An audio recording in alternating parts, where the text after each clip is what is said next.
indeed does the intensity of the competition, and we heard a little bit about it, to become an Aditya Birla Scholar. My congratulations and indeed my admiration for all those who have achieved this recognition. Ladies and gentlemen, India is today the 5th largest economy in the world, certain to be third by the end of the decade. Our interaction with the world and interest in it have grown proportionately. Our exports have increased significantly in the last decade, especially in services. Investments into India have also more than doubled during this period. There is today a perceptible interest in engaging with us, reflected in the steady flow of high-profile visitors and businesses. Our own very appetite to explore the world has also grown, be it in tourism, education, or work possibilities. We see this not just anecdotally, but in fact in the reality that our passport services are increasing year on year by 10%. In all of this, our entrepreneurs have more than kept pace, establishing their presence in societies and regions far away.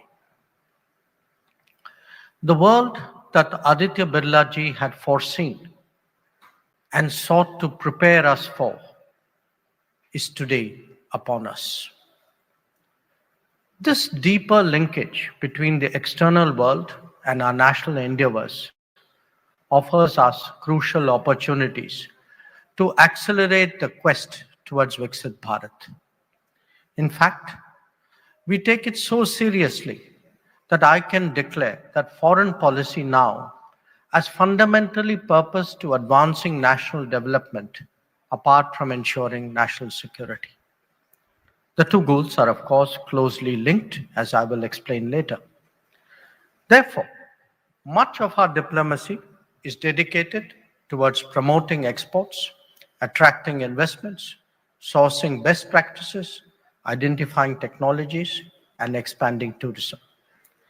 The cumulative impact is to increase employment opportunities at home. Now, there are different ways of achieving these objectives. The most basic is to promote the Indian brand and strengthen international confidence in partnering with us. Given the diversity of our country, it is necessary to do that at a state level as well. Certainly, it is the business attraction that drives foreign investors and potential projects. But their inclinations are usually strengthened by a favorable enabling environment and a more granular understanding of India's strengths. Technology flows and best practices are also painstaking two-way exercises which require both ends to appreciate its full potential. Similarly, persuading foreign vendors of the attraction of making in India can be an arduous effort. What you often see eventually in India is the outcome of such efforts, and somewhere behind many joint ventures and investments are the contribution of a lot of people who have enabled it. This focus on economic diplomacy has in fact become one of the key changes in our foreign policy in contemporary times. Now, the international situation is also ripe today for more strenuous efforts in that direction. The COVID experience brought home to the world the dangers of depending on a limited geography. It was aggravated by concerns that large production dependencies and market shares can be leveraged for political purposes. As a result, the quest to build more reliable, resilient, and redundant supply chains has assumed salience. Digital sensitivities have further heightened these trends. As we enter the era of AI, who captures, processes, and deploys your data is of utmost importance. Data privacy and cybersecurity are consequently paralleling reliable supply chains as a global priority. That manufacturing and data are also more deeply fused is yet another reality to be taken into account. So in this scenario, India has an opportunity to board the manufacturing bus that we missed to some extent in the past. It is incumbent on us to develop the logistics, the infrastructure, and the business environment to promote greater industrial production. Side by side, we also need the requisite human resources to make this globally viable. These goals have been at the forefront of our national efforts in recent times. Friends, efforts to engage the world and exploit its inherent opportunities have been given a sharper edge by the stresses and fissures of current times. If you recall the COVID experience, do understand that our ability to produce vaccines within the country was very much influenced by the flow of ingredients from multiple sources abroad. Many of them actually faced regulatory constraints, and some even required incentivizing suppliers. Later on, during the Delta variant, obtaining medical oxygen supplies from abroad on a timely basis was equally critical. Or think back about the consequences of the Ukraine conflict. The impact on the fuel and fertilizer markets was immediate and called for special efforts to protect the Indian consumer. And you're all aware count pressures that we faced in that regard. It is not just health or energy security. Even food security can call for diplomatic initiatives. Our diplomatic energies are equally directed, for example, towards the predictable supply, the predictable availability of lentils and edible oils. And of course, when it comes to defense and high technology that are so essential to our national security, developing access to the best options remains our continuing goal. As we now move into a more technology-saturated existence, similar compulsions in respect of critical and emerging technologies as well as critical minerals are now coming into play. Ladies and gentlemen, it is not just our capabilities and consumption that are changing, so too are logistics. Supply chains are partly production, but they are very much routings. The world is still functioning in the post-colonial connectivity grid that was designed for the convenience of the West. As production rebalances globally, there is a growing need for new and efficient pathways of trade. So much so that they have actually today become key in many ways to international collaboration, and I dare say even to international competition. India is committed to realizing two major connectivity initiatives to the West, the IMEC to Europe and Atlantic, and the INSTC to Eurasia. To the east, we are working on a trilateral highway that could eventually extend up to the Pacific. Maritime energy grids and green shipping corridors are examples of new possibilities. Such economics can only be realized through creative diplomacy. So, the world is today increasingly appreciating the India story. We may experience it on a daily basis. So it is important to understand what is it that they see has now become different. Obviously, there's no single answer. It could be one of the 75 new airports, the 16 new metros, the broader and longer national highways, the better quality railway journeys, or perhaps bright young people like many of you. At a policy level, perhaps it is making it easier to do business, easing the living of common citizens, and de-bureaucratizing our society. Or for that matter, strengthening civic awareness and improving our human resources development. In my own travels, what I most often hear is the admiration for our embrace of digital practices, and I think some of our young friends who were here on the podium were speaking about it. And of course, associated with it, the implications for governance. So here's a point for you to ponder. The more effectively we transform at home, the greater the interest of the world to engage us. The deeper that engagement, the faster we will modernize. Ladies and gentlemen, the world is a competitive place. And to ensure India's rise, we too must continuously sharpen our instincts. As I emphasized, developing capabilities at home is an essential prerequisite. Today, it is common in my own domain to speak about comprehensive national power. We no longer measure each other just by military capabilities or political influence, but take into account technology strengths, economic resilience, human creativity, and societal well-being.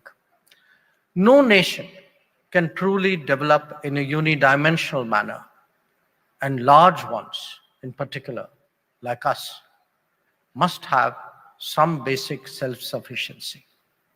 That is why we speak of an Atmanirbhar Bharat.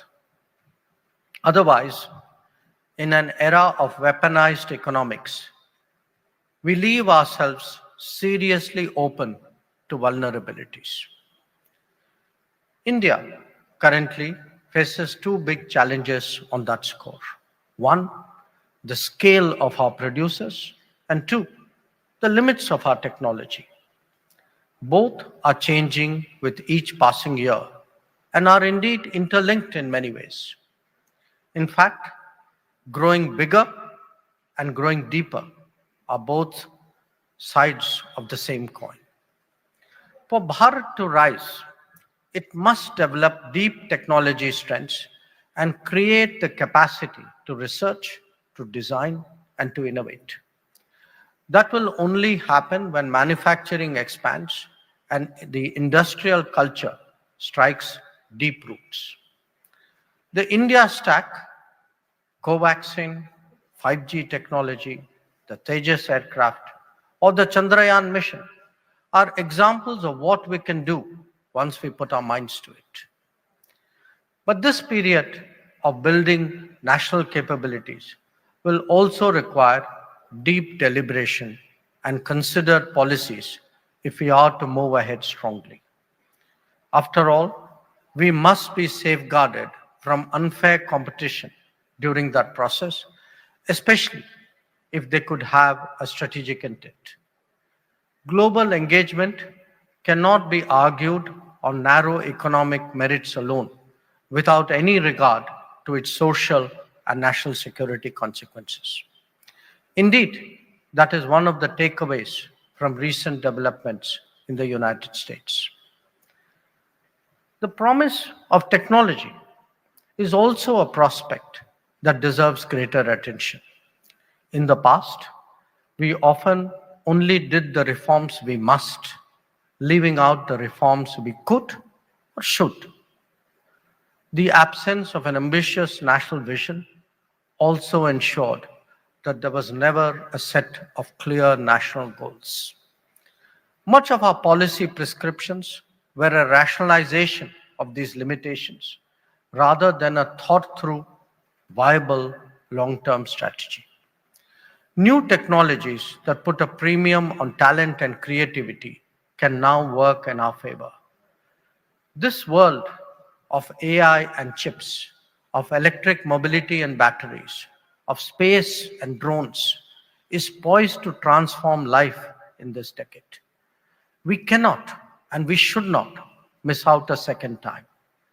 It is the younger generation that has to lead this effort, and it can only do so when it is sufficiently global. For those who are now ready to explore life's opportunities, it may also be useful to think about the global workplace. We all know that the sharpest change in the immediate future will be brought about by technology. What we usually underestimate are the equally dramatic shifts that are taking place in the world's demography. At the very moment when demands for services are growing and technology advancements themselves require greater human talent, many societies are actually falling short. This is our opportunity. A better educated, skilled, and confident generation of Indians will have openings that could not be contemplated earlier. In fact, the interest in Indian talent is probably the most frequent theme in my conversations right now with foreign governments and corporates. Anticipating this possibility, we have steadily concluded mobility agreements that ensure better access and fair treatment for our professionals. More than 20 nations are currently covered, with others underway. Friends, the twin realities of more Indians traveling abroad in a world under greater stress also raises its own issues. In recent years, you're all familiar with our rescue operations in Ukraine and Sudan, in Israel and Afghanistan, or would recall those in Nepal and Yemen. Our systems are better geared to help individuals in distress abroad, whether it is a lost passport, an employer's mistreatment, or an accident or an emergency requirement. To a business, we help with market understanding and access. To a student, we counsel crucial do's and don'ts. To professionals, we take up their interests with local authorities. The welfare of Indians abroad is manifestly our priority now. And that is a great encouragement to a globalizing generation. Friends, these are exciting times. They are challenging ones as well. As a country, as a community, as individuals, we have possibilities before us that we could not have thought about earlier. It can be realized only through confidence, through initiative, and obviously through hard work. But in all of that, it is important that we provide the maximum opportunities for our creativity to express itself. It starts from the grassroots and percolates through every level of society. Those of you who today are selected for this prestigious fellowship must appreciate that this is a testimony to your talent as much as it is an exhortation to realize your potential. Just as drops of water make an ocean, a nation is ultimately built by individuals. Each one of you can make a difference and will certainly do with greater awareness of the world and its many possibilities. I thank you for your attention.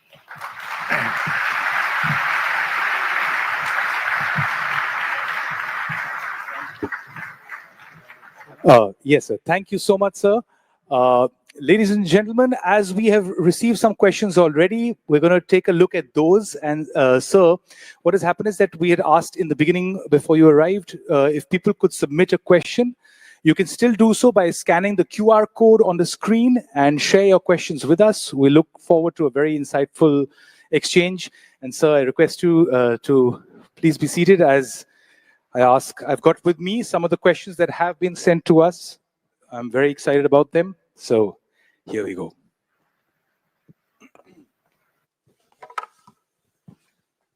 So, sir, we've been sent these questions from various people who scanned the QR code. More questions are coming in. But I'd love to start with just using the lucky position I'm in to ask you a question that I've always wanted to ask you. Your answers across global stage have been very precise. They've been very witty. I'm always curious to know, have you always been this person? Or starting out when you were very young, was there a nervous you who was worried and not as bold and strong with your answers or as witty? I think all of us were always nervous us. I think it grows with, with time. Uh, and look, when you first set out in the world, I envy the young people of today. I had, I first traveled on an aircraft when I was 22 years old, because in those days, normal middle class people couldn't afford to travel by air. True. I first went abroad when I got a job in the Indian Foreign Service, because those days people didn't take holidays abroad.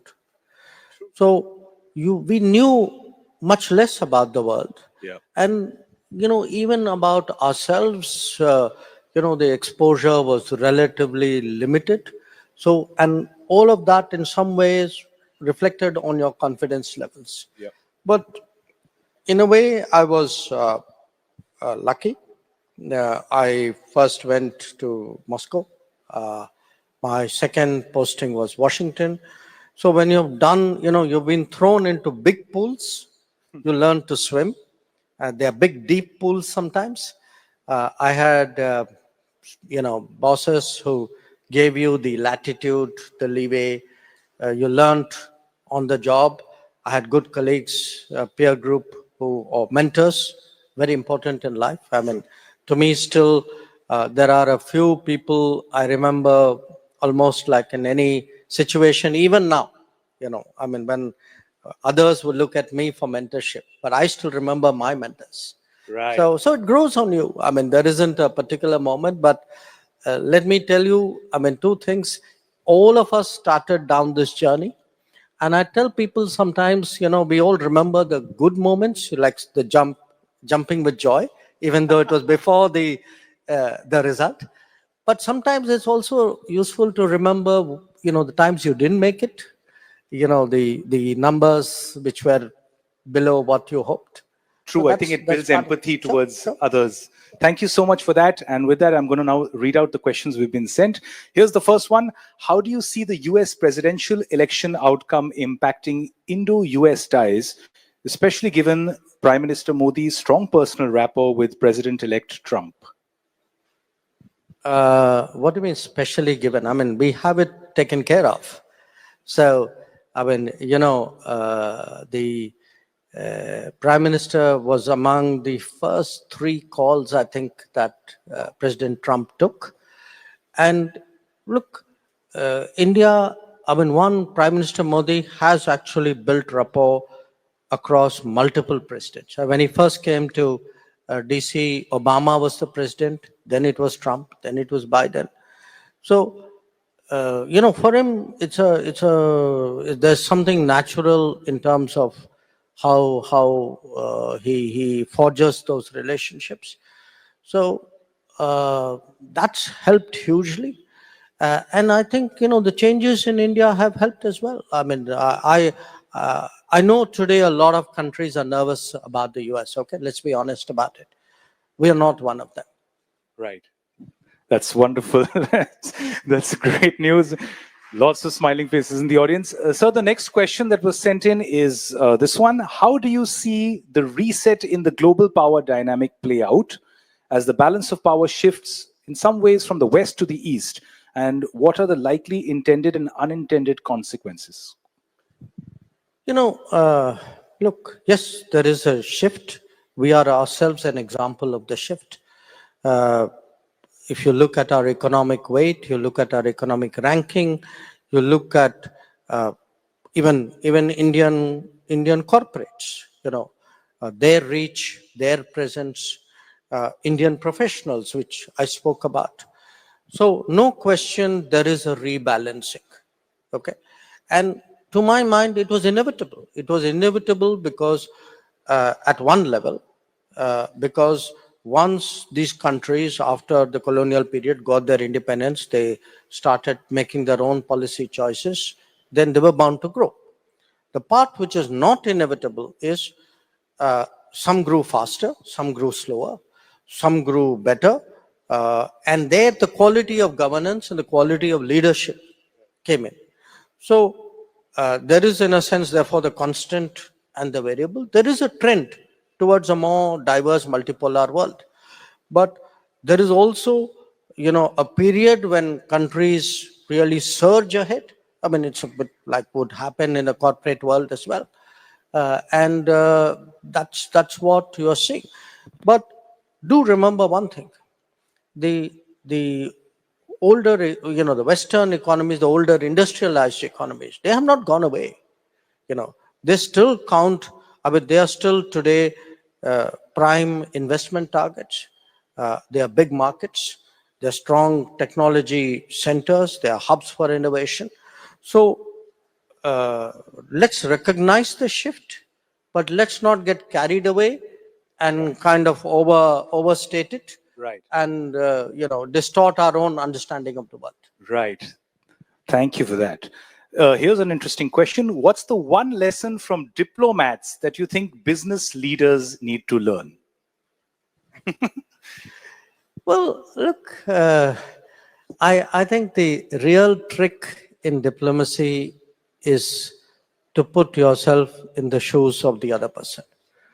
Not just in the shoes, actually in the head. In the head of the other person.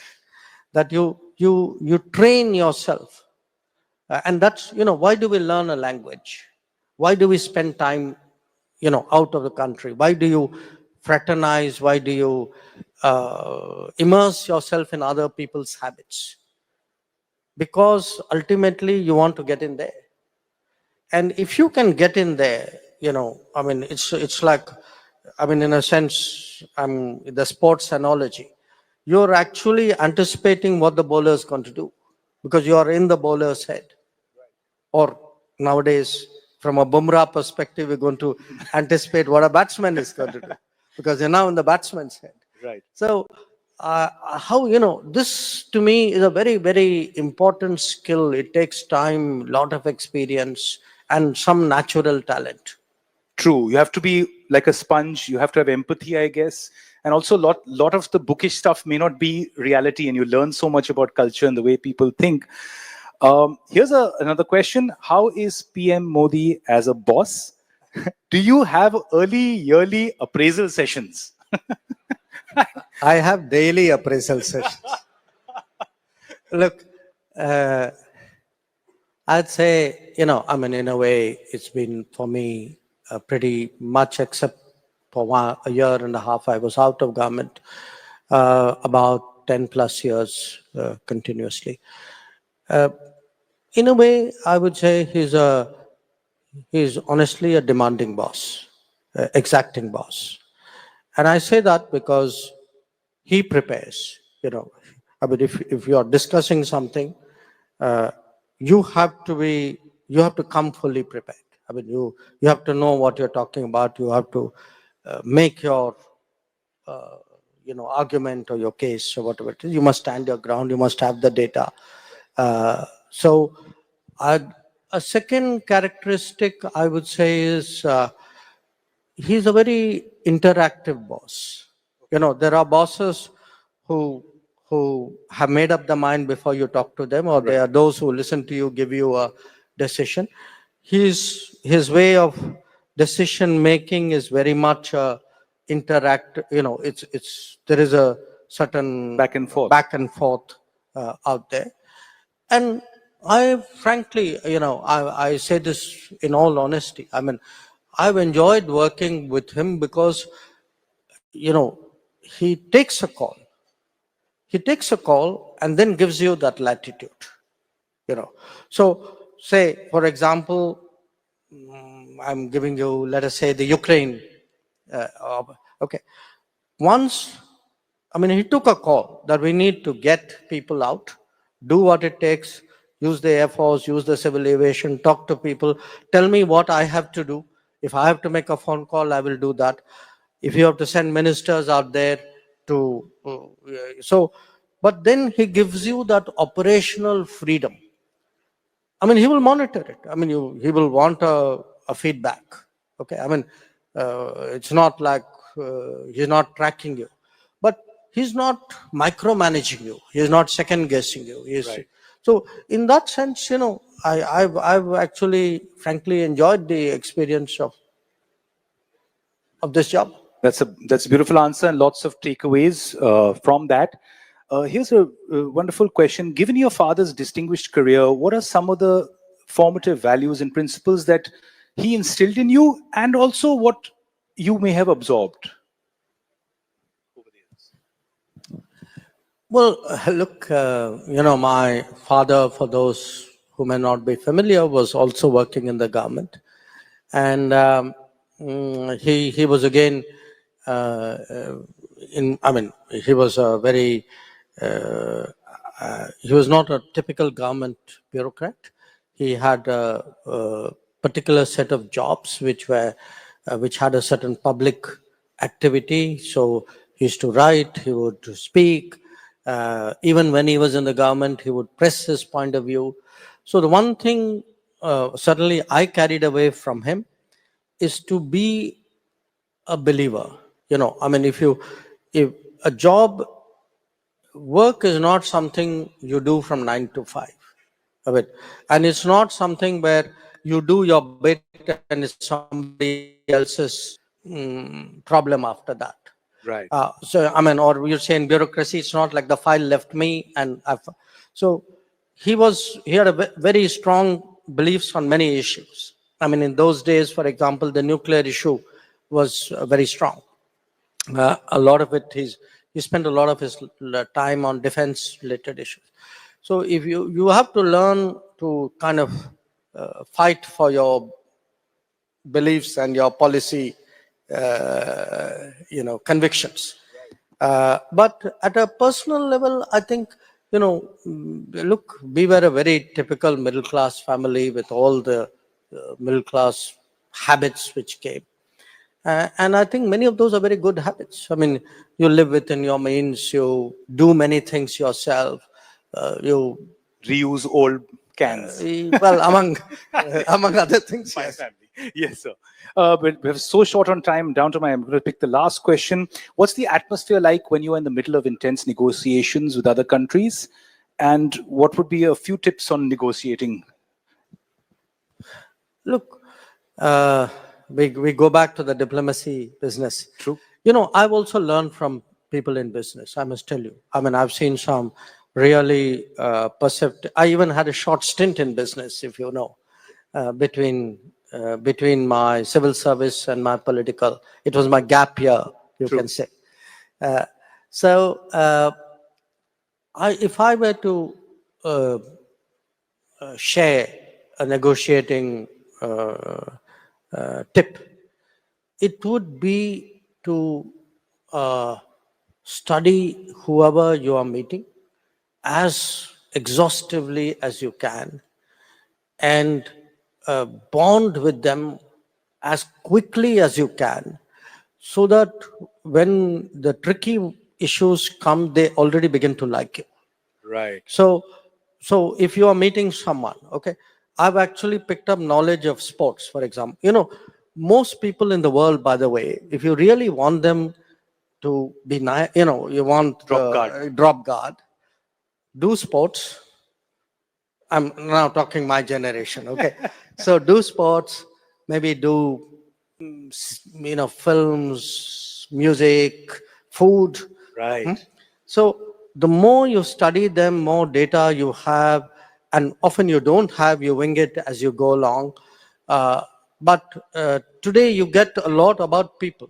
You know a lot about people you never met because the information is out there. True. So the more you can bond with them, then I find actually, you'd be surprised how many of our problems. Sometimes you people say, okay, look, I really can't do it, but this one time I'm doing it for you. Right. And they do that because somewhere you have made that effort to make that one time difference. So beautiful. It's actually all about the human connection, isn't it? Absolutely. And empathy to the other. Thank you so much, sir, for your time, these wonderful chats and contributions. And it's just always wonderful to hear you speak and have you here. Sir, I would request you to just step this way, because it is now my honor to invite Mrs. Rajshri Birla onto the stage to felicitate Dr. S. Jaishankar for his distinguished service and contribution. Mrs. Birla, who has a very long-standing commitment to education, philanthropy, and social welfare, continues to inspire us all. And it is a privilege to have her present here. And I would request her to please grace the stage and offer a token of appreciation.